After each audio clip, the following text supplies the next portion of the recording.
Welcome students, स्वागत है आपका आपके अपने channel ERC education research centre पर। सबसे पहले आप सबको हैप्पी न्यू ईयर। तो करते हैं नए साल 2024 की शुरुआत। हम लाए हैं आपकी एग्जाम के लिए नई सौगात। नई सौगात, जी हाँ, बिल्कुल सही। नई सौगात मतलब वेरी वेरी इंपॉर्टेंट क्वेश्चन से लेस बहुत सारे पेपर और उनके सॉल्यूशंस।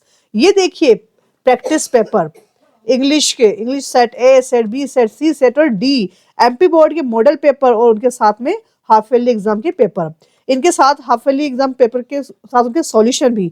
और सिर्फ 10th के लिए नहीं, 9th, 11th, 12th सभी के लिए और सभी विषयों के। अगर आपको पेपर अगर आपको ये सब पेपर हमारे साथ आपने ईमानदारी से सॉल्व किए तो निश्चित है, डेफिनेटली आपको एग्जाम में सफल होने से कोई रोक नहीं सकता। तो देर किस बात की, हमारे चैनल एजुकेशन रिसर्च सेंटर को सब्सक्राइब करके बने रहिए हमारे साथ। हम करते हैं वीडियो की शुरुआत। आज की इस वीडियो में हम सोल्व करने वाले हैं क्लास 10th का मॉडल पेपर, जो कि इंग्लिश का है। तो पूरे ध्यान के साथ, कंसंट्रेशन के साथ वीडियो के पर बने रहिए। ये स्क्रीन पर सामने है 10th क्लास का इंग्लिश मॉडल पेपर। तो देखिए, जैसा कि मैंने आपको पहले के पेपर में बताया है कि हमने प्रैक्टिस सेट पेपर सॉल्व किया और उम्मीद है आपको वो पेपर काफी पसंद आया होगा और आपको बिना किसी प्रॉब्लम के वो चीजें समझ में भी आई होगी। अगर उसमें से कोई सा भी टॉपिक आपको ऐसा लगता है जो आपको डीपली पढ़ना है, उसके बारे में और ज्यादा जानना है, तो आप मुझे कमेंट सेक्शन में जाके कमेंट कर सकते हैं और कोई सा भी क्वेश्चन है उससे रिलेटेड तो आप उससे पूछ सकते हैं। तो पेपर का फॉर्मेट मैं आपको पहले बता चुकी हूँ कि पेपर 4 भागों में आने वाला है। मैक्सिमम मार्क्स 75 मार्क्स का होता है। साथ में इसकी टाइमिंग 3 आवर्स की होती है और सारे क्वेश्चन हमें अटेम्प्ट करने हैं, एक भी क्वेश्चन स्किप नहीं करना है। तो आपको आप पेपर को वापस से बताने की जरूरत तो नहीं है, तो इसलिए हम बिना किसी देरी के पूरे पेपर को फिर शुरू करने वाले हैं। जिसमें सबसे पहले इंस्ट्रक्शंस आपने पढ़ लिए, फिर भी हम एक बार पढ़ लेते हैं। Read all the questions carefully, read the instructions given with the questions before attempt, marks of which questions are indicated against them. अब सेक्शन ए स्टार्ट करते हैं हम, जो कि हमारा होता है रीडिंग सेक्शन। जी हाँ, रीडिंग सेक्शन यानी कि आपकी रीडिंग, आप किसी भी चीज को रीड करते हैं तो उसको कितना अच्छे से अंडरस्टैंड कर सकते हैं, ये इस वाले पैसेज के अंदर होता है, इसे रीडिंग सेक्शन कहते हैं। तो फर्स्ट क्वेश्चन है आपका, read the following passage carefully and answer the question given below. ठीक है, हम आपको पैसेज पढ़ाने वाले हैं, एक एक क्वेश्चन को वर्ड टू वर्ड में आपको ट्रांसलेट करने वाली हूँ और उसे क्वेश्चंस के आपको आंसर देने हैं। फाइंड आउट करेंगे, हम मिलकर करेंगे, लेकिन पहले आप अपने आप को फाइंड आउट करेंगे पैसेज में से कि आपने क्या यहाँ पर गेस नहीं लगाया है, क्या आप समझे हैं पैसेज को पढ़ के और क्या उसका आप आंसर दे रहे हैं। फिर उसके बाद में मेरे साथ उसको सॉल्व करेंगे, पहले आप सॉल्व करेंगे फिर मेरे साथ उसको मैच करेंगे। फिर आपकी मार्किंग क्या होने वाली है वो आप बताएंगे, जैसा कि हमने लास्ट पेपर में किया था। आपने अपनी मार्किंग खुद ही की थी और अधिकतर बच्चों ने मुझे बताया कि मैम हमारे 10 आउट ऑफ 10 आए हैं। तो ये काफी अच्छी बात है, अगर आप पैसेज को समझ पाए तो 10 मार्क्स आपके खुद के आपके खाते में आपने डाल लिए। तो ठीक है, हम बिना किसी डिले के स्टार्ट कर देते हैं हमारा पहला passage. When Alexander Fleming was 16, Alexander Fleming की बात हो रही है जो कि 16 साल के होंगे। He had to work to earn his living, और उनको अपना जीवन चलाने के लिए पैसे कमाने पड़ते थे। 16 साल की उम्र में लेकिन काम करना पड़ता। He found a job in a shopping and shipping office in London, उन्हें लंदन के शिपिंग ऑफिस के अंदर एक जॉब मिल गया था। द वेजेस वर स्मॉल, और उसका जो पगार होती थी, जो तनख्वाह होती थी, काफी कम होती थी। द वर्क रेदर अनइंटरेस्टिंग, और ना ही उनको उस काम को करने को इंटरेस्ट भी नहीं था, खुश भी नहीं होते थे इस काम को, केवल मजबूरी थी। He also work as a volunteer soldiers और वीकेंड्स एंड हॉलीडे, और वो उसके अलावा भी काम करते थे, पार्ट टाइम जॉब करते थे। कहाँ पर करते थे वो? वॉलंटियर सोल्जर्स का काम करते थे और वीकेंड और हॉलीडे पर। It was soon discovered that the sturdy young man from Scotland was a fine shot and very good swimmer. और इतना होने के बाद भी पता चला है कि जो ये व्यक्ति है, कौन व्यक्ति? अलेक्जेंडर फ्लेमिंग जो है वो स्कॉटलैंड के अंदर एक फाइन शॉट थे और वेरी गुड स्विमर भी थे, अच्छा उनका निशाना था और साथ में अच्छे स्विमर भी थे, तैराक भी थे। जस्ट आफ्टरवर्ड्स अ रिलेटिव डाइड, कुछ समय बाद क्या होता है कि उनका कोई रिलेटिव रिश्तेदार होता है वो मर जाता है, उनकी मौत हो जाती है। Living him a small but useful sum of money, उनके लिए वो जो उनका मरता है रिश्तेदार, जो डाइड हो जाता है, पास हो जाता है, वो उनके लिए कुछ पैसे छोड़कर चला जाता है। वसीयत समझ लो, छोटी सी एक पैसा छोड़कर जाता है, लेकिन वो काफी कम होते हैं, लेकिन एक उसके लिए वो काफी होते हैं, उनके लिए काम के लिए होते हैं, उपयोगी होते हैं।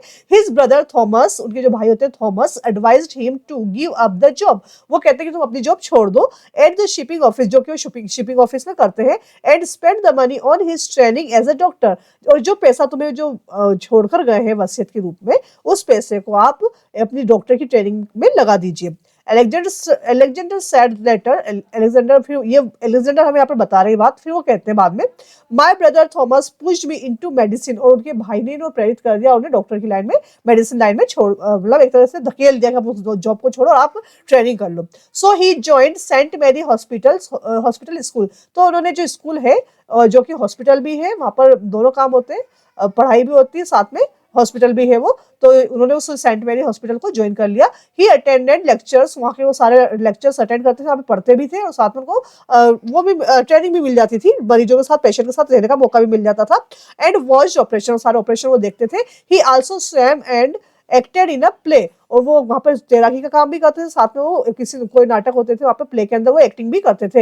Yet he was always the top students in the examination, हालांकि क्या होता था कि वो एग्जामिनेशन में हमेशा टॉप लेवल पर होते थे, हमेशा फर्स्ट रैंक आते थे। He won many prizes and scholarship, और काफी छात्रवृत्ति मिलती थी पढ़ने के लिए, साथ में उन्हें काफी इनाम भी मिले क्योंकि वो एक्ट में प्ले भी करते थे, प्ले में एक्ट भी करते थे। इट केम टू नो, जान पता चला है कि अबाउट हिज मेमोरी की, दैट ही कुड रिमेंबर, उनकी मेमोरी के बारे में कहा जाता है कि that the whole books after reading it just once, अगर वो एक बार पूरी बुक को पढ़ लेते थे तो वो हमेशा उनको याद रहती थी। तो ये थे हमारे अलेक्जेंडर फ्लेमिंग के बारे में हमने पढ़ा है। इससे जो क्वेश्चन है, देखिए क्वेश्चन में पढ़ रही हूँ, आप सामने आपके ऑप्शन है, आपको यहाँ पर खुद हमने अच्छे से पैसेज पढ़ा है, इसको आप एक बार खुद टिक कीजिए कि आपने कितना पैसेज समझ में आया और कितना आपने यहाँ पर आंसर सही किया, और फिर अपनी मार्किंग दीजिए। जब मैं आपको इसका सॉल्यूशन दिखाने वाली हूँ तब आप मैच करेंगे आपका आंसर सही है या गलत है, सॉल्यूशन भी आपको साथ में दिखाती जाऊंगी। जैसा कि आपने फर्स्ट एपिसोड में, फर्स्ट जो पहले का वीडियो उसमें देखा होगा कि मैंने सारे क्वेश्चंस को सॉल्यूशन आपको साथ में दिए हैं। ठीक है, तो पहला क्वेश्चन है, Alexander Fleming was fond of travelling, hunting, swimming और सिंगिंग। ठीक है, इन चारों में से कौन सा सही है आप लिखते जाएं और मुझे बाद में कमेंट सेक्शन में बताइएगा आपको कितना मार्क्स मिल रहा है। सेकंड है, he had to work to earn his living when he was, उसे जब पैसा कमाने को उसने स्टार्ट किया था तब उनकी उम्र कितनी थी? हिज टीन्स, वो टीन एज थे, टीन एज का मतलब जानते हैं आप, 13 to 19 की एज जो होती है उसको टीन एज कहते हैं। हिज 20s, उनके जो 20 से 30 तक की जो उम्र थी, हिज 30s और हिज 40s।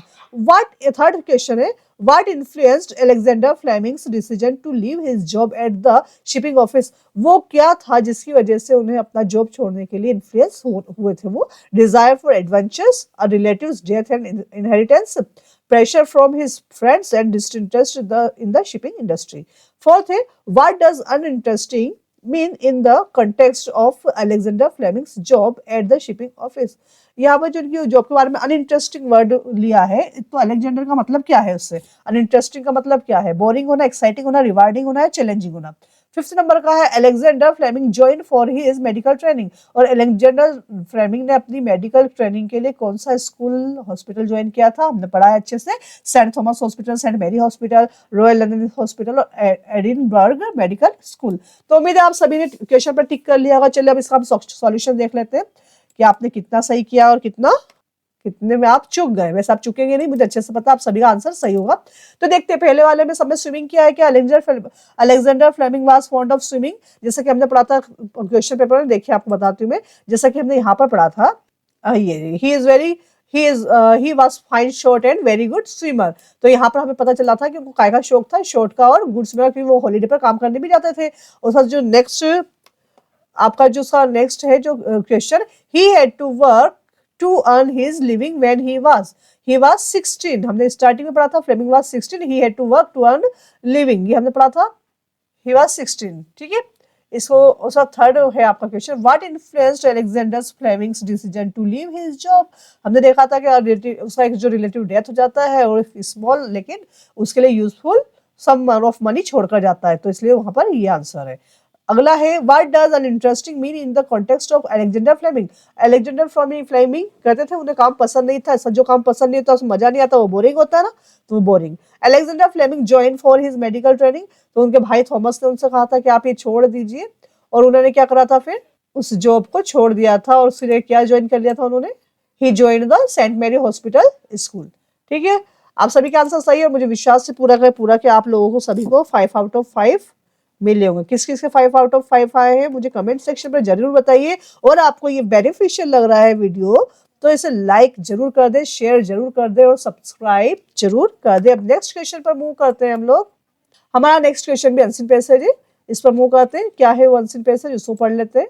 या read the following passage carefully and answer the questions given below. ठीक है, फिर से पढ़ते हैं इसके क्वेश्चंस को। वेजिटेबल ऑयल, जो वेजिटेबल ऑयल होता है आपका सोयाबीन का तेल, जैसा कि मूंगफली का तेल, ये सब वेजिटेबल ऑयल ही थे। Vegetable oil has been known from antiquity, no household can get on without it. यानी कि जो वेजिटेबल ऑयल है बहुत ज्यादा आज के समय में घरों में जरूरी हो चुका है, इसके बिना कोई सी भी गृहस्थी नहीं चल सकती है कुकिंग में। जैसे कि कहाँ कहाँ पर it is used in cooking, cooking में कुकिंग के लिए भी बहुत ज्यादा जरूरी है। हमारे यहाँ तो सब्जी वगैरह बनती है तो किससे बनती है, वेजिटेबल ऑयल से ही बनती है। नेक्स्ट, परफ्यूम्स में beef made from the oil of certain flowers, और जो निश्चित रूप से जो फ्लावर्स होते हैं उसके अंदर परफ्यूम के लिए भी इसको यूज किया जाता है इस ऑयल को। Soap are made from vegetable and animal oil, और जो सोप होते हैं, साबुन होते हैं, ये भी आपके वेजिटेबल और एनिमल ऑयल से मिलकर बनते हैं। अब एनिमल का ऑयल आप जानते हैं सभी के सभी, एनिमल का मछलियां भी तेल बनता है ऐसे। टू द ऑर्डिनरी मैन, एक साधारण व्यक्ति के लिए one kind of oil may be as important as another, एक साधारण व्यक्ति के लिए इतना ही जरूरी है तेल जितना कि जितनी की दूसरी चीजें जरूरी है उतना ही तेल उनके लिए जरूरी है। बट व्हेन द पॉलिटिशियन और the engineers refers to oil, he almost always means mineral oil. लेकिन अगर आपके सामने कोई पॉलिटिशियन यानी कोई राजनेता या कोई इंजीनियर अगर इस बात ऑयल की बात कर रहा है तो इसका मतलब ये नहीं वो कुकिंग ऑयल की बात कर रहा है, वो बात कर रहा है मिनरल ऑयल की बात कर रहा है। The oil that drives tank, जो कि टैंक में लेकर आते हैं एरोप्लेन्स एंड वारशिप, जो कि टैंक्स में, एरोप्लेन्स में और वारशिप जो होते हैं, जो युद्धपोत होते हैं उसमें, वाटर कार्स एक्सेट्रा में वो लिए काम में यूज किए जाते हैं। This is the oil that has changed the life, और ये वही ऑयल है जिसने हमारी लाइफ स्टाइल को ही चेंज कर दिया है। ऑफ द कॉमन मैन, एक साधारण व्यक्ति की लाइफ भी चेंज होगी। पहले के सब साइकिल से चलते थे, है ना, बैलगाड़ी बुलक कार से चलते थे, लेकिन आज हर इंसान के पास आपको मोटरसाइकिल तो मिल ही जाएगी। When it is refined into petrol, जो कि इसको मिनरल ऑयल को रिफाइन करके पेट्रोल बनाया जाता है। It is used to run engine, इसकी ही मदद से इंजन चलते हैं। To it we owe the existence of the motor car, और इसी की वजह से आज हमारे सामने मोटर कार दिख रही है, उसका अस्तित्व तो सामने आया है। Which has replaced the private carriage drawn by horse, और उन्होंने आज पहले के समय में जो घोड़ा गाड़ी चलती थी उसको आज रिप्लेस कर दिया और सबने अपने अपने प्राइवेट कैरियज ले लिए हैं। To it we owe the possibility of flying, और इसी की वजह से ही हमें आज उड़ने की भी पॉसिबिलिटी संभावना सामने हमारे आई है। It has change the method of warfare on land and sea, और इन्होंने जो वारफेयर वगैरह जो युद्ध होते थे, जो लैंड और सी पर जो होते थे, जमीन पर और समुद्र में, वो पूरा मेथड ही चेंज कर दिया है। अब this kind of oil comes out of the earth, और इस टाइप का जो ऑयल होता है कहाँ से आता है, पृथ्वी से आता है। पृथ्वी से खोद जैसे कि मिनरल होता है उसको खोद कर निकाला जाता है। It is used as fuel, और इसे एक ईंधन के रूप में काम किया जाता है, ईंधन जो आपकी गाड़ी घोड़ों को चलाने काम में आता है। एंड इन सम वेज, और इसी तरह it is superior to coal in this respect, और ये कोल से भी ज्यादा अच्छा माना जाता है। Many big ship now burn oil instead of coal, और बहुत से जो शिप बचे हैं बड़े बड़े से उनमें ऑयल जलाया जाता है, ना कि कोयला। बिकॉज इट बर्न्स ब्राइटली, क्योंकि बहुत तेजी से जलता है। It is use for illumination because it is very slippery, और इसकी वजह से क्या होता है उसमें चिकनाहट बनी रहती है और इंजन ज्यादा अच्छे से स्मूथली चलता है। It is use for lubrication, और ये लुब्रिकेशन यानी कि वहां पर नमी चिकनाहट देने का काम करता है, मॉइस्चर देने का काम करता है। मॉइस्चर नहीं कहेंगे, चिकनाहट कहेंगे उसको, ठीक है ना, ग्रीसी कर देता थोड़ा सा। Two metal surfaces rubbing together cause friction and heat, और जो मेटल होते हैं आपस में क्या करते हैं, रब होते हैं एक दूसरे से, और उस वजह से वहां पे वो मेटल गर्म हो जाता है और जल्दी से जल्दी वहां पर चलता है। कौन चलता है, engine. But if they are separated by a thin film of layer, the friction and heat are reduced. और क्या होता है कि ये जब इसको लुब्रिकेट को हम मशीन के ऊपर या इंजन पर डाल देते हैं तो उस फिल्म एक ऑयल की पतली सी परत चढ़ जाती है, जिसकी वजह से वो उसमें गर्म होना वो थोड़ा सा कम हो जाता है, पर ज्यादा गर्म नहीं हो पाता है। No machine would work for long if were not properly lubricated, और यदि किसी मशीन के ऊपर या किसी इंजन के ऊपर प्रॉपर लुब्रिकेट नहीं दिया जाता है तो वो खराब जल्दी हो जाती है। The oil used for this purpose must be of the correct thickness, और यहाँ पर जो ऑयल के लिए जो होती है एक करेक्ट थिकनेस वहां पर मिल जाती है। If it is too thin, और अगर वहां पर थिकनेस कम है और बहुत कम डाल दिया जाता है तो it will not given sufficient lubrication, तो उस वजह से मशीन को ज्यादा लुब्रिकेशन नहीं मिलता है। And if it is too thick, और इसको अगर बहुत ज्यादा मात्रा में डाल दिया जाता है तो it will not reach all parts that must be lubricated. तो वो क्या होगा, जब मोटा, हम देखिए पतला जो लुब्रिकेशन तेल होता है ना ज्यादा पतला होता है ना ज्यादा मोटा है, अगर ज्यादा पतला कर दिया तो वो प्रॉपर्ली लुब्रिकेट नहीं करेगा, ठीक है, वो निकल जाए पूरा पूरा हट जाएगा वहां से। और अगर ज्यादा मोटा कर दिया तो क्या होगा, कुछ सारे पार्ट्स पर इक्वली स्प्रेड नहीं होगा। इसलिए इसकी जो लेयर होती है, जो आपका जो ऑयल होता है, वो बराबर मात्रा में पतला और मतलब बैलेंस होना चाहिए, ना पतला ना मोटा। ठीक है, अब हम इसी क्वेश्चन पर मूव करते हैं। तो देखिए क्वेश्चन जो हम पढ़ रहे हैं यहाँ पर, क्वेश्चन में पढ़ूंगी, आंसर आप यहाँ पर लगाते जाएंगे क्या सही है क्या गलत है, उसका आप अपनी मार्किंग खुद करेंगे जब मैं इसका सॉल्यूशन दिखाऊंगी। तो मेरे साथ साथ आप देखते जाएंगे। First question, what is the primary use of vegetable oil according to the passage. इस पैसेज के अकॉर्डिंग हमें देखना है कि प्राइमरी यूज क्या है। Cooking, perfume making, illumination, soap और प्रोडक्शन। तो आपने सभी ने टिक कर लिया होगा इसके ऊपर। नेक्स्ट है, which type of oil is often referred to by politician and engineer. और इंजीनियर और पॉलिटिशियन बात करते हैं ऑयल की, तो क्या बात करते हैं ये। नेक्स्ट है, the mineral oil when refined into petrol has contribute to development of. और जब मिनरल ऑयल को रिफाइन करके पेट्रोल बनाया जाता है तो यहाँ पर किसकी वजह से क्या चीज क्या डेवलपमेंट हुआ है हमारे यहाँ पर, वो बताना है आपको, जैसा कि हमने पढ़ रखा है आगे। How has mineral oil change the method of warfare and on land and sea. और किस वजह से जो ये मिनरल ऑयल है इसने पूरा मेथड चेंज कर दिया है इनका। तो आप इसका आंसर देखिएगा। फिफ्थ है, why do many thing big ships now burn oil instead of coal. और बहुत सी जो शिप्स है वो कोयल की अपेक्षा ऑयल पर डिपेंड होने लगी, क्यों, है ना। तो देखिए इसका आंसर देखते हैं हम। देखिए, what is the primary use of vegetable oil according to passage, क्या था, कुकिंग था ना इसका। ठीक है, देखिए इसका आंसर है कुकिंग। सेंटेंस में स्टार्टिंग में ही प्राइमरी यूज ऑफ कुकिंग। और अगर इंजीनियर और पॉलिटिशियन इसकी बात करते हैं तो वो मिनरल ऑयल की बात करते हैं। और फिर क्या, जैसे इसको आपने रिफाइन करके पेट्रोल बनाया तो यहाँ पे मोटरसाइकिल का ज्यादा इन्वेंशन हुआ था। और मिनरल ऑयल जब चेंज होता है, चेंज होकर वारफोर में इसका जो ज्यादा रुतबा बन गया था मिनरल ऑयल का, वो कैसे था, by fuelling tanks aeroplanes and warship में। Why do many big ships now burn oil instead of coal. और कोल की अपेक्षा आप क्यों क्या यूज करने लगे थे, एज ए सुपीरियर फ्यूल, लेकिन इसको हमने फ्यूल के रूप में ज्यादा उचित माना था। नेक्स्ट क्वेश्चन पर मूव करते हैं। तो रीडिंग सेक्शन आपका कंप्लीट हो चुका है, हम राइटिंग सेक्शन पर आ रहे हैं। तो राइटिंग सेक्शन जो है आपका, उसमें हम बी सेक्शन, राइटिंग सेक्शन में जैसा कि हमने पहले भी आपको नोट पेकिंग बताया था, तो एक डेफिनेटली नोट पेकिंग तो आती है और सुटेबल टाइटल भी हमें देना होता है। तो देखिए व्हेन, तो यहाँ पर read the passage carefully and make notes and supply suitable title. ठीक है, when planning to go on a vaccination the tendency is to make sure that the travel plans are hassle free। यानी कि अगर आप, sorry मैं गलत पढ़ गई, वैक्सीनेशन नहीं था, वैकेशन था, इसको आप देख लीजिएगा। when planning to go on a vacation, ठीक है, जब आप छुट्टी पर जाने की प्लानिंग कर रहे हैं, जाना चाहते हैं, तो the tendency is to make sure that the travel plans are hassle free. तो आप ऐसी जगह पर जाइए जहां पर ज्यादा भीड़ भाड़ वाला एरिया ना हो।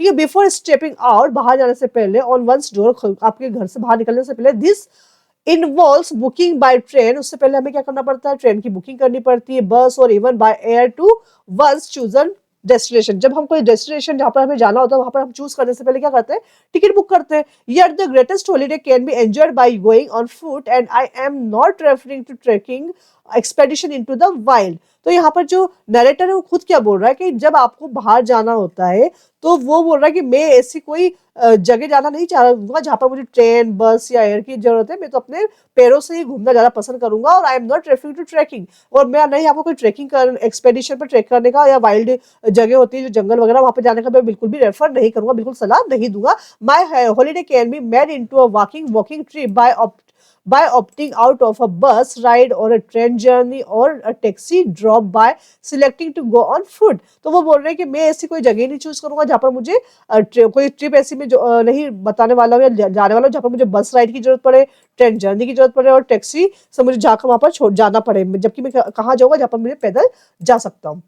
तो to go on foot, besides, इसके अलावा walking is the great form of exercise. इसके अलावा जो आपकी वॉकिंग होती है काफी अच्छी एक्सरसाइज होती है। And above all helps you to go deep into the local culture. और जब आप पैदल जाते हैं तो आप वहाँ के लोगों का जो लोकल कल्चर है उससे बहुत अच्छे से चीर परिचित हो जाते हैं, वेल नोन हो जाते हैं वहाँ के कल्चर से। The daily lives of people, जो रोजमर्रा का जीवन होता है लोगों का, their food and their music, वहाँ का जो खाना है, वहाँ के जो लोकल लोग क्या खाते हैं, क्या सुनते हैं, क्या कैसे रहते हैं, सब जगह का क्या म्यूजिक है, ये सब चीजें जो आप ट्रेन बस में होंगे तो पता नहीं चलेगी, लेकिन जब पैदल चलेंगे आप तो आपको ये सब चीजें सामने को देखने को मिलेगी। Walking helps you enhance the adventurous streak in you if you are out on a beach holiday। यदि आप बीच हॉलीडे पर जाते हैं, instead of workout at the gym, और जब आप बीच होने पर जाते हैं तो instead of workouts at the gym head out to the water for your exercise. तो वहां पर आपको जिम से ज्यादा वहां पर क्या होगा, वहां पर आपको वाटर एक्सरसाइज मिल जाएगी। Resource pools are a great way to have fun. और जो रिसोर्स के जो रिसोर्स पूल होते हैं वो काफी अच्छा आपको आनंद देने वाले होते हैं। स्टे फिट, आपको फिट भी रखते हैं, आप स्विमिंग करते हैं, फिट हो रहते हैं। Are suitable for all ages, और सभी उम्र के व्यक्तियों के लिए अच्छी चीज है स्विमिंग करना। इसमें कोई आपको ज्यादा हाथ पैर नहीं, आपको स्विमिंग बहुत अच्छा एक्सरसाइज है। यहाँ पर ये कहना चाह रहे हैं, wake up early at start your day with a swim. जल्दी उठो और अपनी दिन की शुरुआत एक स्विम के साथ करो, तैरने के साथ करो। And you can also recruit family and friends to join in the make the activity even more interesting. और इस ट्रिप को, इस जर्नी को आप ज्यादा इंटरेस्टिंग बनाने के लिए अपने फैमिली और फ्रेंड्स को इसके अंदर इन्वॉल्व करो, ताकि आपकी जर्नी और ज्यादा इंटरेस्टिंग हो जाए, आप ज्यादा से ज्यादा एंजॉय कर सके। तो देखिए अभी आपका जो राइटिंग सेक्शन में आपने क्या करना है इसके अंदर, मैंने आपको पहले वाले जो लास्ट हमारा वीडियो था उसमें मैंने आपको कैसे नोट्स बनाए जाते हैं बताया था। उसके मैंने आपको बताया था कि इसका एक फॉर्मेट होता है कि हर एक फॉर्मेट के आपको नंबर मिलते हैं कि आप क्या टाइटल दे रहे हैं, आप कैसे कीवर्ड्स यूज कर रहे हैं, आप कैसे एब्रिवाइजेशन यूज कर रहे हैं, कैसे आप समरी यूज कर रहे हैं, उसके आपको 4 मार्क्स मिलते हैं। तो अभी मैं आपको इसका बताती हूँ, आप सॉल्व आप कर सकते हैं तो बिल्कुल कीजिए, अच्छी बात है। नहीं तो आप देखिए मेरे साथ, मैं आपको इधर ही बता देती हूँ, ठीक है। देखिए सबसे पहले तो when planning to go on a vacation, तो यहाँ पर हम एब्रिवाइजेशन यूज कर सकते हैं। सबसे पहले हम हेडिंग लेंगे। हेडिंग में हम क्या लिख रहे हैं यहाँ पर, देखिए मैं थर्ड इसको आप भी इसको स्किप कीजिएगा, थर्ड वाले का आंसर है, मैं यहाँ पर आपको बता देती हूँ, ठीक है। सबसे पहले हमें क्या करना है, यहाँ पर हेडिंग लिखनी है। हेडिंग में क्या हम किसकी बात कर रहे हैं, यहाँ पर वेकेशन की बात कर रहे हैं। तो फर्स्ट हेडिंग हमारी क्या हो जाएगी, डेस्टिनेशन। क्या डेस्टिनेशन हम चूज करते हैं, ये हेडिंग हो गई। फिर इसकी सब हेडिंग डालेंगे। डेस्टिनेशन क्या चूज करना है हमें, डेस्टिनेशन का हम शॉर्ट फॉर्म लिखेंगे यहाँ पर, ठीक है। डेस्टिनेशन का शॉर्ट फॉर्म लिखेंगे। और क्या लिख रहे हैं हम, डेस्टिनेशन कैसा होना चाहिए आपको, जहां पर आपको ऑन फुट जा पाए, आप कैसे जा पाए, ऑन फुट। उसमें क्या करेंगे, अवॉइड अवॉइड बस राइड, ट्रेन जर्नी, एयरवे, ये चीज आप अवॉइड करेंगे। डेस्टिनेशन चूज करेंगे जो कि ऑन फुट हो। दूसरा आप क्या डेस्टिनेशन, इसी चीज में आपको सेकंड पॉइंट लिखना है। सेकंड पॉइंट क्या था हमारा, वो रीजन बताया जा रहा है, अब इसका क्या रीजन है, ठीक है ना। यानी बेनिफिट देखेंगे हम। बेनिफिट, बेनिफिट क्या है, बेनिफिट्स पहला आपका गुड एक्सरसाइज है। ये क्या है, ये गुड एक्सरसाइज, गुड एक्सरसाइज है आपकी, ठीक है। और फिर क्या बता रखा है इसने गुड एक्सरसाइज के साथ में, देखिए गुड एक्सरसाइज बता रखा है यहाँ पर। और फिर आपको दूसरा बताया कि ये क्या है, आपको लोकल कल्चर से जोड़ता है, ठीक है। तो अगला है कॉन्टेक्ट विद द, या को रिलेट कर सकते हो आप, को relate with local local culture, ठीक है। को रिलेटेड विथ लोकल कल्चर, ये हो गया आपका। नेक्स्ट है आपका अगला क्या है, लोकल कल्चर का हो गया। और फिर उन्होंने कहा है, क्या बताया उन्होंने, अगर आप कहाँ जा रहे हैं, इफ थर्ड पॉइंट है आपका डेस्टिनेशन क्या हुआ, ऑन बीच। यदि आप बीच पर जाते हैं तो वहां पे क्या क्या फायदा मिलता है आपको, वहां आपको you can start the life from morning, morning से आप स्टार्ट कर सकते हैं, किससे, स्विमिंग, ठीक है। सेकंड क्या है, आप उसको एंजॉय बना सकते हैं, ज्यादा एंजॉय कर सकते हैं, किसके साथ में एंजॉय कर सकते हैं, enjoy with friends and families, ठीक है। तो ये आपके क्या होगा, ये की पॉइंट्स निकल कर आए। अब टाइटल देखेंगे हम इसका क्या टाइटल निकल सकता है हमारे लिए, इसका टाइटल देखिए हम क्या टाइटल निकल सकता है। तो देखिए आप सभी ने पढ़ा है, अच्छे से पढ़ लिया था। तो आप वेकेशन की टेंडेंसी बता रही थी, वेकेशन कहाँ पर जाना चाहिए। तो how to spend a good vacation लिख सकते हैं हम, टाइटल कर सकते हैं अ गुड वेकेशन, क्या कर सकते हैं, अ गुड वेकेशन, ठीक है, हो सकता है टाइटल। अब इसका जो थर्ड नंबर पे समरी तो पूछी नहीं गई हमसे, समरी पूछे तो हम इसी को पिरो देते। अब थर्ड नंबर पे क्या पूछा गया हमसे, यहाँ पर टाइटल के बाद में पूछा है, अब जो हमने एब्रीवाइजेशन यूज किया उसको बताना है हमें। एब्रीवाइजेशन जो भी हमने यूज किए, क्या यूज किया वो हम लिख लेंगे ब्लॉक के अंदर। तो पहला हमने डेस्टिनेशन यूज किया था, डेस्टिनेशन, इसके फुल फॉर्म यहाँ पर लिख देंगे हम, डेस्टिनेशन। ये तरीका रखेंगे आप तो ज्यादा अच्छा रहेगा। दूसरा है आपका डेस्टिनेशन के बाद में आपने अवॉइड के लिए एवीडी यूज किया था, तो इसकी फुल फॉर्म लिख दो अवॉइड। थर्ड आपने क्या यूज किया था, ट्रेन जर्नी, तो ट्रेन जर्नी था तो इसको पूरा लिखो यहाँ पर, ट्रेन जर्नी। इस टाइप से आपने जो भी एब्रिविएशन यूज किया है वो सबको लिखेंगे, और सबको कहां पर, एक ब्रैकेट के अंदर। हो गया सभी का। तो यहाँ आपको ऐसे 4 मार्क्स मिल जाएंगे, आप इसका स्क्रीनशॉट ले लीजिए, और इसका पीडीएफ बनाकर भी हम लोग डाल देंगे। आप इसको टेलीग्राम, हमारा टेलीग्राम चैनल आप ज्वाइन करें, आपको वहाँ पर सारा आपका सारा पीडीएफ ऐसा कैसा मिल जाएगा। नेक्स्ट क्वेश्चन पर मूव करते हैं हम हमारे। चलिए आप स्क्रीनशॉट ले लीजिए, फिर हम नेक्स्ट क्वेश्चन पर जाते हैं।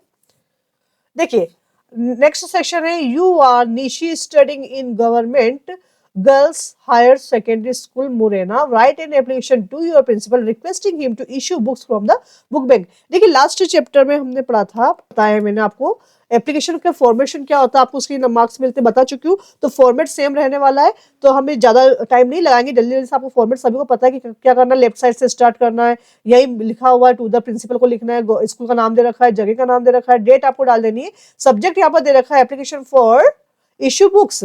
ठीक है, तो बुक्स इश्यू के लिए यहाँ पर हम बुक बैंक से हम बोरो करनी है बुक्स, तो वो हम बता रहे हैं। रेस्पेक्टेड सर हम यहाँ पर रिक्वेस्ट कर रहे हैं, I am a student of class 10th of your school, my father is a small farmer, he is unable to purchase books for me, I am an intelligent student of your school and always comes first in my class, I promise to handle the book with care and return them on time, thank you for your consideration, sincerely name Nishi Sharma, class 10th। क्या यहाँ तक किसी को कोई दिक्कत है? बिल्कुल भी नहीं होगी, और मैं आपको फॉर्मेट पहले बता चुकी हूँ, और फिर भी आप इसके बारे में डीपली जानना चाहते हो तो एक बार मुझे कमेंट सेक्शन में जरूर बताइए, मैं सारा एप्लीकेशन और लेटर का फॉर्मेट आपको वीडियो प्रोवाइड करवा दूंगी। तो ठीक है, और अगर आपको अभी तक मेरा जो ये वीडियो पसंद आ रहा है तो उसके लिए मुझे लाइक शेयर कमेंट और सब्सक्राइब करना बिल्कुल ना भूलें। नेक्स्ट क्वेश्चन पर मूव करते हैं without making any delay, we move on the next question. Our next question is, आपका एप्लीकेशन के और में ही आएगा, ऑप्शन में आएगा, तो आप एप्लीकेशन करेंगे या फिर लेटर लिखेंगे। ठीक है, इसलिए मैंने आपको कहा कि आपको और डीपली जानना है, एक तो मैक नोटिंग एप्लीकेशन और लेटर के लिए मुझे कमेंट सेक्शन में जरूर बताते जाए, ताकि मुझे भी मोटिवेट मिलेगा। आपको आगे से पढ़ाना शौक होता है, लेकिन जब उसको कोई सीखने वाला व्यक्ति अच्छा मिलता है तो उसको पढ़ाने वाले को भी मजा आता है। तो इसी बात को आगे बढ़ाते हैं, हम देखते हैं हमारा जो नेक्स्ट क्वेश्चन है वो क्या है। यू आर दीपक या दीप्ति, लड़के हो तो दीपक बन जाना, लड़की हो तो दीप्ति बन जाना, और फिर आपकी मर्जी आप क्या बनना चाहते हैं। रिजाइडिंग एट 43 गुलमोहर कॉलोनी भोपाल, जो कि कहाँ पर है, गुलमोहर कॉलोनी भोपाल के अंदर। Write a letter to your friend inviting him और her to attend your younger brother's birthday party. आपके छोटे भाई का बर्थडे है, आपको अपने दोस्त को इनवाइट करना है, और आप कौन हो, दीपक या दीप्ति है। चलिए भाई साहब क्वेश्चन, इस जो आपका लेटर है, लेटर को हम लिख लेते हैं। ठीक है, वही लेफ्ट साइड में आपको बता चुकी हूँ मैं पहले भी कि लेफ्ट साइड में आपको क्या करना है, एड्रेस लिखना है, सेंडर्स एड्रेस लिखना है, पूरा एक ही स्ट्रेट होना चाहिए, बिल्कुल एक ही लेवल में होना चाहिए, डेट डल जानी चाहिए, ग्रीटिंग करेंगे, यहाँ पर 1 मार्क्स का है, अच्छे से बता चुकी हूँ मैं आपको। ठीक है, माय डियर सोनिया हम लिख चुके हैं, you will be glad to know that my birthday comes on 3rd September, sorry यहाँ पर माय नहीं कर लिखना, आपको माय यंगर्स ब्रदर कर देना। ठीक है, यहाँ लिख देना आप my younger brothers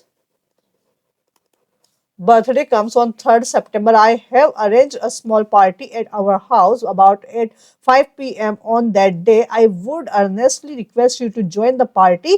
Nuri, Suchi, Meera and some other friends have agreed to attend it, and I sincerely believe you will also join us. There will be lots of fun in the party. I am looking forward to seeing you. Yours truly, दीपक, लड़कियों तो दीप्ति भी कर सकते हो। और सुनिए, मैंने letter के ऊपर एक अलग से वीडियो बना रखा है, अगर आपको उसके बारे में और डिटेल्ड इन्फॉर्मेशन चाहिए तो आप मुझे कमेंट सेक्शन पे जरूर बताइए, डिस्क्रिप्शन बॉक्स पर जाकर उस लिंक को आप प्रेस करें, जिससे कि आपको लेटर और एप्लीकेशन का डिटेल्ड वीडियो आपको मिल जाए, क्योंकि उसके अंदर मैंने आपको यहाँ पर जो मिनिमम मार्क्स 4 में से आप कैसे 3 ऐसे मार्क्स अटेंड कर सकते हो, जो अगर लेटर आपको नहीं भी आता हो तब भी आप उसके अंदर 3 मार्क्स लेकर आ सकते हो। वो सारी उसमें मैंने फॉर्मेट बता रखा है, यहाँ पे क्या सेंटेंस आप यूज कर सकते हो जिससे आपका लेटर से और वर्ड लिमिट बढ़ सकती है। ओके, तो अब नेक्स्ट क्वेश्चन में मूव करते हैं। देखिए, मूव हम नेक्स्ट सेक्शन क्वेश्चन पे कर रहे हैं, लेकिन आप लाइक और शेयर सब्सक्राइब करना बिल्कुल भी मत भूलिएगा। अगला क्वेश्चन है, right an essay on any one of the following topics in about 150 words. Importance of value of games and sports में आपको बता चुकी हूँ, discipline in students life, modern technology and Indian festival. Last video में हमने an Indian festival पढ़ लिया था, लिख लिया था। अभी नेक्स्ट वाला है एन इंडियन फेस्टिवल, इसको आप अच्छे से देख लीजिएगा और यही आपको अच्छे से याद भी कर लेना है। और फिर जो अगर इसके अलावा भी आपको ऐसे देखना चाहते हैं, इनके अलावा जो ऐसा आपको चाहिए, तो मुझे आप कमेंट सेक्शन में जाके जरूर बताएं, मैं आपको उसके ऊपर प्रोवाइड, जो टॉपिक आप बोल रहे हैं उसके ऊपर प्रोवाइड करवा दूंगी वीडियो। नेक्स्ट है राइट अ पैराग्राफ, इसके ऑप्शन में आपको पैराग्राफ मिलने वाला है, जो कि मैं आपको लास्ट वीडियो में ये वाला एडवांटेजेस और डिसएडवांटेजेस ऑफ मोबाइल बता चुकी हूँ, ऑनलाइन टीचिंग और इम्पोर्टेंस ऑफ इंग्लिश। तो देखते हैं यहाँ पर। तो हमारा जो नेक्स्ट क्वेश्चन है पिक्चर गाइडेड वाला, यहाँ पर आपको पिक्चर दे रखी है। On the basis of the picture given below right a short paragraph. आपको इन कीवर्ड्स का यूज करना है और एक पैराग्राफ यहाँ पर तैयार करके एग्जामिनर को दे देना है। ठीक है, अगर ये तो दे रखा है, मैं आपको बता रही हूँ, मान लो बाय चांस कोई ऐसी पिक्चर मिल जाती है जिसको आपको थोड़ी सी दिक्कत जा रही है, तो वहाँ पर आपको कुछ नहीं करना है, अपना दिमाग यूज ना करके जो वहाँ पर कीवर्ड्स दे रखे हैं उसी को आप सेंटेंस के रूप में लिख दीजिए। आपको पूरे में से पूरे नंबर मिलेंगे डेफिनेटली। और अब मैं आपको इसका जो picture guided importance of tree है उसके ऊपर जो है वो बता देती हूँ। तो देखिए, importance of tree, nature has given us many invaluable gifts, trees are one among them, they keep our environment free from pollution, trees provide us oxygen and absorb CO2. They help in cloud formation which causes rainfall. They prevent soil erosion and flood. The green leaves supply starch. They give us medicines, fruit, timber, flowers and rubber.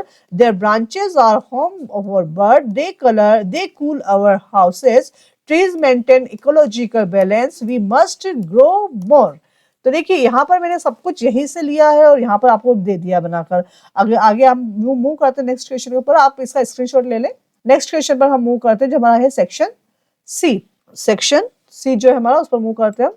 Fill in the blank, grammar portion है, 10 marks का आता है। जैसा answer passage आप 10 out of 10 लेकर गए हैं, आपका बहुत सारे टॉपिक्स मेरे यहाँ पर क्लियर हो चुके होंगे और इसको आप अच्छे से कर ले। आप जब तक मेरे साथ प्रैक्टिस कर रहे हैं तब तक तो आप सारे के सारे आपको हर एक चीज बहुत इजी लगने लग जाएगी। आप साथ बस मेरे साथ बने रहिएगा बिल्कुल ईमानदारी के साथ। ऐसा नहीं कि स्क्रीन चल रही है और आपका दिमाग कहीं हो रहा है, आपको बिल्कुल कॉन्सेंट्रेशन के साथ में आप बैठिए, ईमानदारी से पढ़ोगे तो ईमानदारी से नंबर आपको अच्छे से अच्छे नहीं बहुत अच्छे मिलने वाले हैं।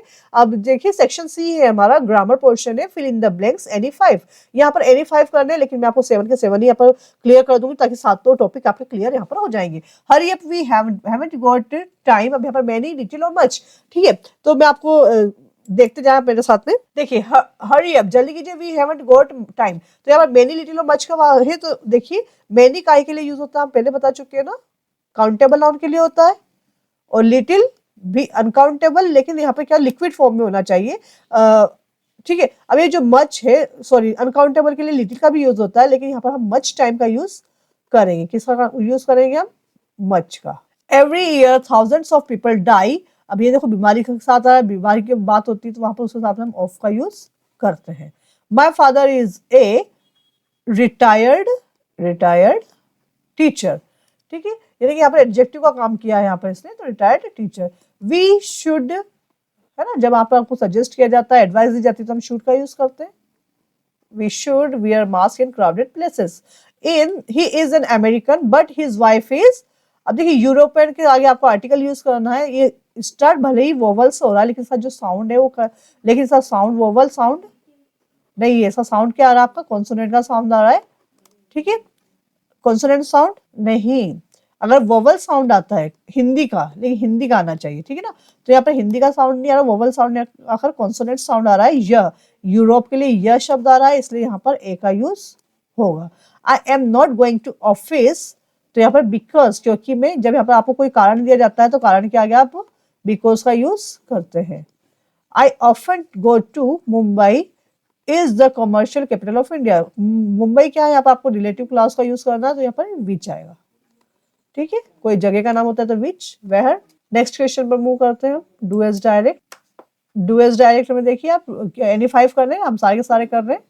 ठीक है, Mohit is very weak, he can not walk easily. तो इस सेंटेंस को हमें कंबाइन करके लिखना है। मोहित इज, वेरी की जगह पर हम सो लगा देंगे, हाँ, जो कोमा है वहां पर दैट का यूज कर देंगे और पूरा के पूरा सेंटेंस उतार देंगे। I did my work on time, इसको नेगेटिव में चेंज करना है। तो देखो डिड यहाँ पर वर्ब की सेकंड फॉर्म में, ना कि हेल्पिंग वर्ब। ठीक है, जब सेकंड फॉर्म होती है तो हमें क्या करना है, आई डिड, फिर हेल्पिंग वर्ब के साथ में नोट लगा देना है, क्योंकि सेकंड फॉर्म के साथ में हेल्पिंग वर्ब क्या होती है यहाँ पर? डिड। क्या होती है? डिड। और डिड के साथ में वर्ब की फर्स्ट फॉर्म आती है, तो आई डिड नॉट डू, ये वर्ब की फर्स्ट फॉर्म आ गई, माई वर्क ऑन टाइम। अगला है Amit at all the sweets, तो यहाँ पर इंटेरोगेटिव में करना है, ये भी वर्ब की सेकंड फॉर्म है, और वर्ब की सेकंड फॉर्म है तो स्टार्ट डिड से होगा। तो did Amit eat all the sweets. If you run fast you can catch your बस, तो इसको अनलेस से आपको ऐड करना। लास्ट वाले वीडियो में हमने देखा था कि अनलेस में दे रखा था और इफ में चेंज करना था, और अनलेस अपने आप में नेगेटिव वर्ड होता है, इफ पॉजिटिव होता है। तो हम यहाँ पर अनलेस को यूज कर रहे हैं, तो इसका मतलब यहाँ पर unless you run fast you can not, तो हमें एक सेंटेंस पर नेगेटिविटी लानी पड़ेगी, you can not catch your बस, जब तक आप तेज नहीं दौड़ोगे तब तक आप बस को नहीं पकड़ सकते हो। देख लीजिए अगला है Ravi is my cousin, he is sitting at the last bench, और वो लास्ट बेंच पर बैठा हुआ है। तो यहाँ पर आपको क्या करना है, रिलेटिव क्लॉज का यूज करना है। तो किसकी बात कर रहे हैं हम, Ravi is my cousin, Ravi मेरा कजिन है और वह कहाँ बैठा हुआ है, लास्ट बेंच पर। तो हमें रवि और वह को एक साथ बताना है, तो Ravi who is sitting at the last bench is my cousin. Is it clear to all? Next पर मूव करते हैं हम, children read book, children read book, क्योंकि यहाँ पर रीड वर्ब की फर्स्ट फॉर्म है या ये रेड है वर्ब की सेकंड फॉर्म, ये क्लियर नहीं है। तो ऐसी कंडीशन में हम क्या करते हैं, आप इसको वाज वर्ब का यूज भी कर सकते हैं, इज एम आर का यूज भी कर सकते हैं, कोई इश्यू नहीं है। तो books were red bye children. The Rajdhani Express arrived at the platform. Change the sentence into present perfect. आपको प्रेजेंट परफेक्ट में चेंज करना है, जबकि देखा किस में रखा है आपको, अराइव वर्ब की सेकंड फॉर्म दे रखी है, कि पास्ट इंडेफिनेट में है ये, और पास्ट इंडेफिनेट को आपको चेंज करना किसमें है, प्रेजेंट परफेक्ट में। प्रेजेंट परफेक्ट की जैसा कि आपको पता है परफेक्ट की हेल्प क्या होती है, हैज हैव, और वर्ब की थर्ड फॉर्म लगानी है हमें। तो सब्जेक्ट हमारे पास है, द राजधानी express has arrived at the platform. उम्मीद आप सभी को ये समझ में आ गया होगा। नेक्स्ट क्वेश्चन पर मूव करते हैं हम। Here is our next question and it is from your text, section D from your text. The bakers are known is Goa, Goa का जो बेकर्स होता है उसे क्या कहा जाता है, अच्छे से पता है आप सबको? जी हाँ बिल्कुल, पैडर। क्या कहा जाता है उसे, पैडर। सेकंड क्वेश्चन है आपका, कहा जाता है ना कोई अगर उसके से छोटी सी लड़के पहनते हैं, आप सबको पता होगा जो पहनते क्या बोलते हैं उसको, कैफरी वगैरह, पेंसिल हील वाली पहनते हैं कैफरी, ऊपर नी से थोड़ी सी नीचे, उसे कोई कपड़ा, अगर कोई व्यक्ति आज भी वहां पर गोवा में इस टाइप के कपड़े पहनता है तो उसे कहा जाता है कि पैडर आ गया ये। ठीक है, ये सारा स्टेटमेंट दे रखा है हमारे चैप्टर के अंदर, आपने पढ़ा हो तो आपको अच्छे से पता है। Lencho called post office employees, तो यहाँ पर जब चैप्टर फिनिश होता है तो एंड में कहा जाता है, लेंचो बोलता है कि आप वहां से अब की बार आप मनी सेंड करें भगवान से कहते हैं, तो आप बिल्कुल मेल बॉक्स के द्वारा ना भेजें, क्योंकि यहाँ के जो एम्प्लॉय है वो बंच ऑफ क्रूक्स से, लास्ट आपका लाइन है बंच ऑफ क्रूक्स कहा गया है पोस्ट ऑफिस के एम्प्लॉइज को। What food did the seagulls mothers get for it, और जो सीगल की जो मम्मी थी उन्होंने कौन सा खाना दिया था, देती थी उसको फिश मुंह में लेके आती थी, उसको ऊपर से फेंक देती थी, पर उसको देती नहीं थी सीगल को, क्योंकि उड़ता नहीं था, फर्स्ट फ्लाइट से है ये। Anne Frank called her diary, और एनी फ्रैंक ने अपनी डायरी का क्या नाम रखा था, जी हाँ बिल्कुल किट्टी। जिसने भी ये किया है उसका बिल्कुल सही है, आप सभी देख लेंगे इसका आंसर, चलिए अपना आंसर। ओके, नेक्स्ट क्वेश्चन में मूव करते हैं हम। अगला है read the following extract from the prose. ये एक्सट्रैक्ट लिया गया है कहाँ से, प्रोज सेक्शन से लिया गया है आपका एक्सट्रैक्ट, और उसका आंसर हमें देने हैं। तो देखिए, writing in a diary is a really strange experience for someone like me, not only because I never written anything before, but also because it seems to me that later on or neither I nor anyone else will be interested in the musings of a 13 years old school girl. Oh well, it doesn't matter. I feel like writing and I have an even greater need to get all kinds of things off my chest. यहाँ पर क्या हुआ था, Anne Frank से है पता, diary के बारे में एनी फ्रैंक ने बताया हमें। तो जो डायरी थी एनी फ्रैंक की, उससे क्यों लिखना शुरू की थी, क्योंकि उसका कोई फ्रेंड नहीं था, 13 साल की लड़की की उसका कोई दोस्त नहीं था, तो अपने अंदर की जो भावनाएं थी वो सबको व्यक्त करने के लिए उसे एक फ्रेंड की आवश्यकता थी, तो अपने सारी चीजें बाहर निकाल सके जो किसी को बताना चाहती थी। तो कोई फ्रेंड नहीं होने की वजह से उसने सारी चीजें एक डायरी के अंदर लिख दी थी, ताकि लोग उसकी बातों को, वो अपने मन को हल्का कर सके, ये सब कुछ इसके अंदर है। तो देखिए आपका पहला क्वेश्चन है, from which lesson has this taken has been taken, तो ये कहां से लिया गया है, जैसा कि मैं पहले बता चुकी हूँ, letter sorry from the diary of Anne Frank, who is the author of the from the diary of Anne Frank. इसका देख लो, अब यहाँ पे आपको क्वेश्चन भी यही मिल रहा है और आंसर भी यही मिल रहा है। अगर आपको पता भी ना हो ना कि ये कौन से चैप्टर से है, तो डायरी से तो आप समझ जाएंगे कि एनी फ्रैंक के। तो देखो यहाँ पर सेकंड क्वेश्चन में ये दिया, who is the author from the diary of the Anne Frank, यही चैप्टर का नाम उन्होंने यही दे दिया, तो अब समझ में आएगा ऊपर वाले का हमें क्या करना है। ठीक है, और जैसे पता चल जाएगा डायरी ऑफ एनी फ्रैंक है, तो ऑब्वियस सी बात है एनी फ्रैंक ने लिखी थी डायरी, क्योंकि उसकी खुद की डायरी थी। What did Anne Frank to do to take things of her chest, और एनी फ्रैंक क्या करती थी अपने दिल से सारी बातों को निकालने के लिए, she would write a diary, है ना, आई फील लाइक राइटिंग। देखिए यहाँ पर वो ऑप्शन में नहीं दे रखा है, तो इसका आंसर ये वाला, आई फील लाइक राइटिंग, तो she would write a diary, she would write a diary, अगर इसमें ऑप्शन में है नहीं तो ठीक है, यहाँ पर कोई बात नहीं, नन ऑफ दीज है हमारे लिए। नेक्स्ट क्वेश्चन पर मूव करते हैं, जो हमारा नेक्स्ट क्वेश्चन है, आप इसका आंसर देख लेंगे एक बार।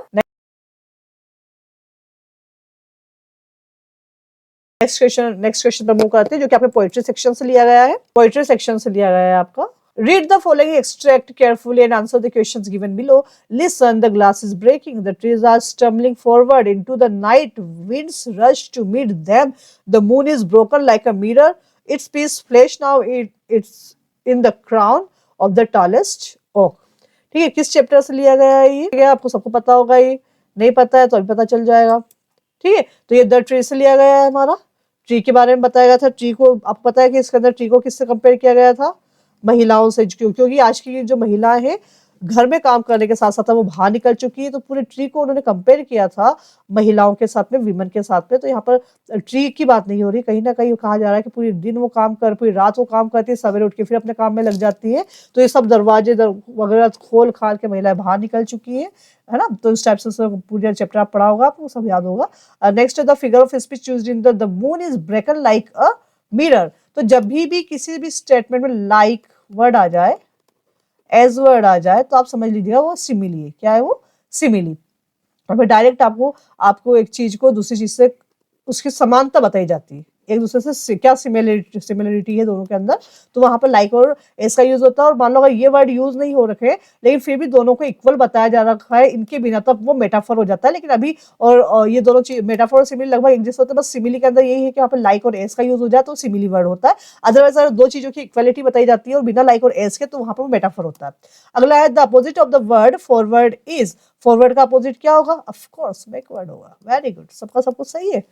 मजा आ रहा है करने में, बहुत जल्दी जल्दी कर लिया हमने इसको सोल्व। अब आगे बढ़ते हैं अगले क्वेश्चन के ऊपर। और अगर आपको वाकई में मजा आ रहा है तो मुझे जरूर लाइक और शेयर सब्सक्राइब करते जाइए और मुझे जल्दी से कमेंट सेक्शन में बताते जाइए कि मधु मैम मजा आ रहा है हमें और आगे पढ़ना है।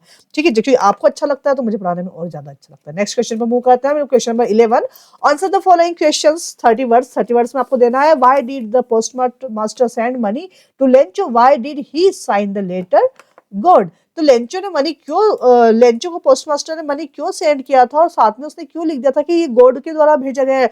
कि गॉड क्यों? अब सीधी सी बात है, अगर कोई व्यक्ति मेरी हेल्प कर दे, वहां पर गॉड लिख दे, क्योंकि मैं भगवान पे विश्वास करती हूँ, क्योंकि मेरा विश्वास तोड़ना नहीं चाहता। ऑब्वियस सी बात यही थी इस चैप्टर के अंदर, पूरी यही थी कि postmaster didn't want to break his faith in God, कि भगवान से इसका विश्वास सभी उठे ना, भगवान ने इसको लेटर दिया। तो आंसर देख लेंगे आप मेरे साथ में। The postmaster send money to Lencho so as to keep his faith in God alive and firm, ताकि उसका फेथ अलाइव रहे, फर्म रहे। As he was completely moved by it, when the postmaster reads Lencho's letter to God, he becomes serious. He decides that he wants to keep Lencho's faith. In fact, so he decides to answer the God.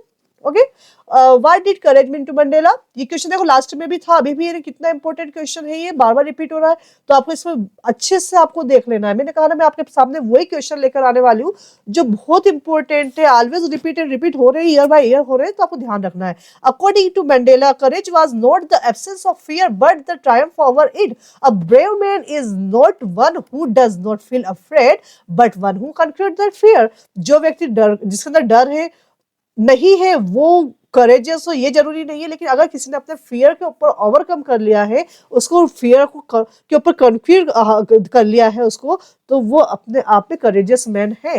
How did, third question है, how did mister Keesing punish any? Any को कैसे punish किया था? हम सबको पता है ना कि वो बार बार उनको ऐसे लिखने को बोलते पर, क्योंकि वो ज्यादा टॉकेटिव होती है, एनी अपनी क्लास में बहुत ज्यादा बातें करती है, तो वहां पर मिस्टर किसिंग क्या उससे परेशान हो जाते हैं, तो वो क्या कहते हैं कि वो बोलते हैं आप चैटर बॉक्स कह देते हैं, और कहते हैं आप चैट बॉक्स के ऊपर आप एक ऐसे लिख कर लाएंगे, तो ऐसे कंटिन्यू 3 टाइम उसको पनिशमेंट मिलता है। तो Keesing was annoyed with Anne because she was very talkative. He punished her by giving her extra homework और as extra homework writing on essay on chatter box वगैरह वगैरह। फिर नेक्स्ट क्वेश्चन में move करते हैं। Why the otter was named Maxwell's otter? तो जो otter है वहां पर, उस ऑटर का नाम मैक्सवेल ऑटर क्यों लिखा था? जबकि हम जानते हैं कि जो चैप्टर है ऑटर वाला किसने लिखा था? गेल्विन मैक्सवेल ने लिखा था। तो गेल्विन के नाम, मैक्सवेल के नाम पर इसको मैक्सवेल्स ऑटर क्यों कहा गया था?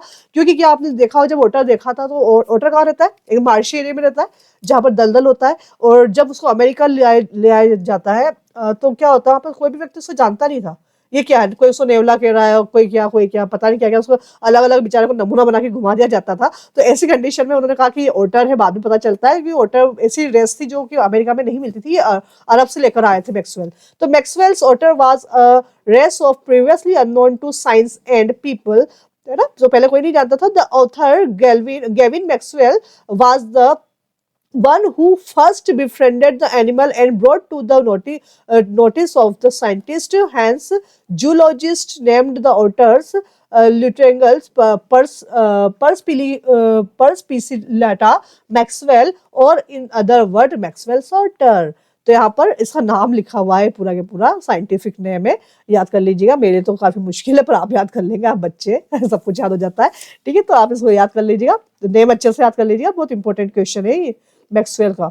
Y didn't Valli want to make friend with the elderly women, ये भी लास्ट प्रैक्टिस पेपर में था। तो वल्ली क्यों नहीं चाहती थी एल्डरली वीमेन से फ्रेंडशिप करना? जानते हो, मुंह में पान चबा रही थी, उसके मुंह से बाहर थूक आ रहा था, उसे लग रहा था बाहर निकाल देगी, और उसके जो ईयर लॉब्स थे काफी बड़े बड़े से थे, तो उसको देखकर उसको घिन सी आ रही थी। तो इस वजह से वो नहीं चाहती थी कि वो उससे बात करे, क्योंकि वल्ली तो वैसे भी एंजॉय करने के लिए गई थी, बस राइड उसकी फर्स्ट टाइम थी इसलिए। The elderly women had big holes in her year lobes, she was wearing ugly earring. She was chewing betel nut, and the betel juice was about to spill over her lips, so Wali found her repulsive. How did Gautam Buddha help Kisa Gotami to understand that death is a part of one's life? ठीक है, यहाँ पर थोड़ा सा question को घुमा दिया गया है, जबकि लास्ट में हमने यहाँ पर क्वेश्चन के आंसर सेम होते हैं, बस थोड़ा सा लैंग्वेज को आगे पीछे एग्जामिनर दे देता है, तो वहाँ पर हमारी जो अंडरस्टैंडिंग स्किल है ना वही काम आती है। तो आप जैसे क्वेश्चन बुक के अंदर है वैसा वैसा पढ़ के देंगे, सोचेंगे वही काम वही आएगा, तो ऐसा नहीं है, आंसर सेम रहेंगे, क्वेश्चन की लैंग्वेज चेंज हो सकती है। The Buddha taught Kisa Gotami the truth of life by asking her to bring a handful mustard seeds from a house where people had not lost a loved one to death.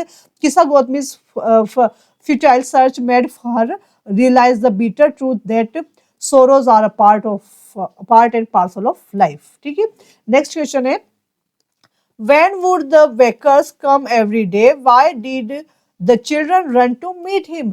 वो bakers का वहां पर आना जाना होता था, कब कब आता था, और सारे चिल्ड्रन से मिलने के लिए क्यों जाते थे, है ना? तो baker would come twice a day, वो 2 बार आता था, once early in the morning and the second time when he return after selling his stuff.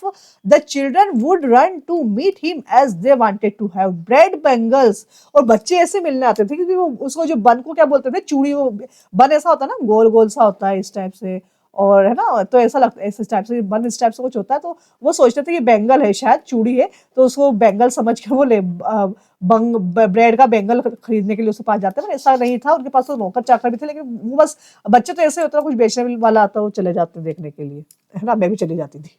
Answer the following questions 30 words. अब देखिए हमने अब ये पोएट्री सेक्शन स्टार्ट हुआ, वहां से है, what is the dust of snow? Dust of snow very important poem है, ध्यान रख लीजिएगा। व्हाट डज द पोएट से हैज चेंज हिज मूड? किसकी वजह से पोएट का मूड चेंज हुआ था? ना, डस्ट ऑफ स्नो की वजह से ही हुआ था, फ्रिकल्स ऑफ द स्नो की वजह से हुआ था। How has the poets mood change, और पोएट का मूड चेंज कैसे हुआ था, यहाँ पर हमें बताना है।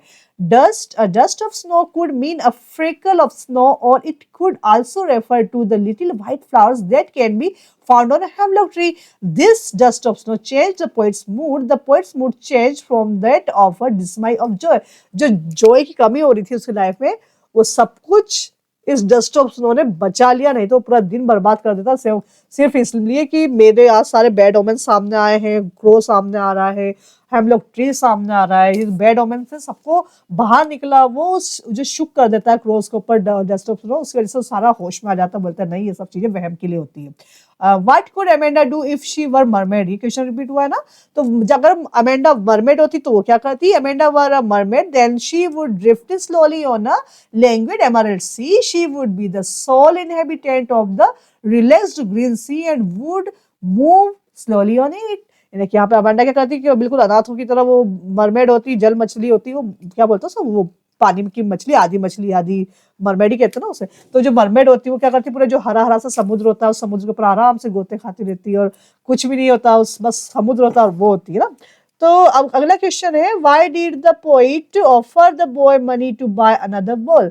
तो यहाँ पर जो पोइट होता है उसको दूसरे बॉल लाने के लिए क्यों ऑफर नहीं करता? क्योंकि हमारी जो पुरानी चीजें होती है उससे हमारा काफी लगाव होता है, तो पुरानी चीज चाहे सस्ती हो चाहे वो 2 रुपए की होगी, तो उसके आगे जो 200 रुपए की चीज है ना वो बिल्कुल फीकी पड़ जाएगी, उसकी कमी तो पूरी कर ही नहीं सकता, कैसे भी नहीं कर सकता। तो ये बात पोइट समझ जाता है कि उस बच्चे का उस जो उसकी बॉल चाहे उसकी प्राइस कितनी थी, 10 टाइम थी ना, उस बॉल की प्राइस थी 10 डाइम, लेकिन वो जानता था कि चाहे 10 डाइम की, लेकिन उसके लिए वो बॉल काफी प्रेशियस थी जो पहले वाली जो घूम चुकी थी। तो he does not offer he money to buy another ball because according to him money और अनदर बॉल इज वर्थलेस, कि उसके लिए मनी और दूसरी बॉल वर्थलेस थी, पहली वाली ही प्रेशियस थी। नेक्स्ट क्वेश्चन पर मूव करते हैं। हमने देखो पोएट्री सेक्शन कंप्लीट कर लिया, प्रोज सेक्शन कंप्लीट कर लिया, अब हम फुटप्रिंट वाले क्वेश्चंस पर आते हैं। Answer the following question 31-72। Why did Mrs Pumphrey think the dog's recovery is a triumph of surgery, कि ऐसा क्या था जिसकी वजह से मिसेस फेम्फरी समझ रही थी जो डॉग की जो रिकवरी हुई है, तो डॉग जो मोटा ताजा सा डॉग था उसका अच्छे हार्ड मसल्स दिखने लग गए थे, कि ये सर्जरी पर हमारी एक विजय प्राप्त हो चुकी। कैसा कैसे ये आंसर बताना है। Mrs Pumphrey thought that the dog recovery was a triumph of surgery because in 2 weeks, 2 सप्ताह में Tricki had recovered completely, Tricki पूरी तरह से कंप्लीटली सही हो चुका था, had been transformed into a hard muscles animal. और उसकी जो कहा जाता है ना, जो डॉग जितने ज्यादा उसके मसल्स दिखते हैं, हड्डियां दिखती है, वो उतना ज्यादा अच्छा होता है, हेल्दी होता है। तो उसके सारे हार्ड मसल्स वहां दिखने लगे थे। तो फेम्फरी ने समझा कि हाँ, मेरे उसको लग रहा था यहाँ पे कुछ सर्जरी हुई होगी और मेरा जो डॉग है वो बढ़िया हो चुका है। आप स्क्रीनशॉट जरूर ले लीजिएगा क्वेश्चन के आंसर्स के, और क्वेश्चन को याद करते रहिएगा और मेरे साथ बने रहिएगा, और बिल्कुल भी आलस नहीं करना। ऐसा नहीं स्किप कर दिया वीडियो, जल्दी जल्दी निकाल दिया, नहीं, आप बड़े ध्यान से सुनेंगे, बड़े ध्यान से उसको हैंड टू हैंड याद करते जाइए। अब बस प्रैक्टिस ही, आपको सिर्फ 1 महीना, और 1 महीने में हमें भी ट्रायम्फ करना है, ठीक है ना। नेक्स्ट क्वेश्चन है, what story did the lady tell Horace Denby to get his the jewels, है ना। जहाँ पर होरेस डेनबी जो होता है चोरी करने के लिए जाता है, लेकिन वो जो एक लेडी आ जाती है वहाँ पे खड़ी हो जाती है, वो क्या बताती, जैसे कि वो खुद ही वहाँ की ओनर है और वहां से वो सामान निकालने के लिए आई थी, और वो उसको पकड़ने के लिए, एक्चुअल में बाद में पता चलता है होरेस डेनबी को कि वो जो लेडी थी वो ओनर नहीं थी, वो लैंड ओनर नहीं थी, जबकि कौन थी, वो खुद भी उसकी जैसी थीफ थी। The lady made up a story that before going to London she promised her husband to take her jewels to their bank, but she left them there in a safe she wished to put on the jewels or to the party that night। उसने क्या कहा था कि मैं अपनी jewellery पहनना चाहती हूँ, अपने हस्बैंड से मैं प्रॉमिस करके आई थी कि मुझे ज्वेलरी पहननी है, लेकिन अब मेरी जो लॉकर की चाबी है वो मैं वही छोड़ कर आ गई हूँ।